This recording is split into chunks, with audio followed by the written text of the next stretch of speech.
บายดีเนาะข่อยซื้อฟุกหรือว่า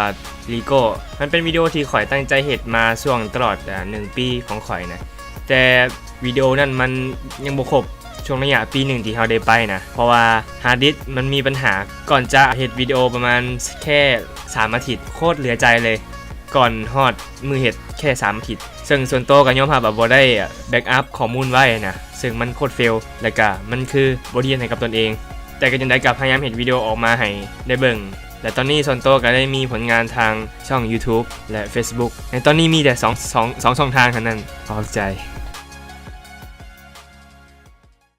รูปที่ได้เลยวิดีโอจะ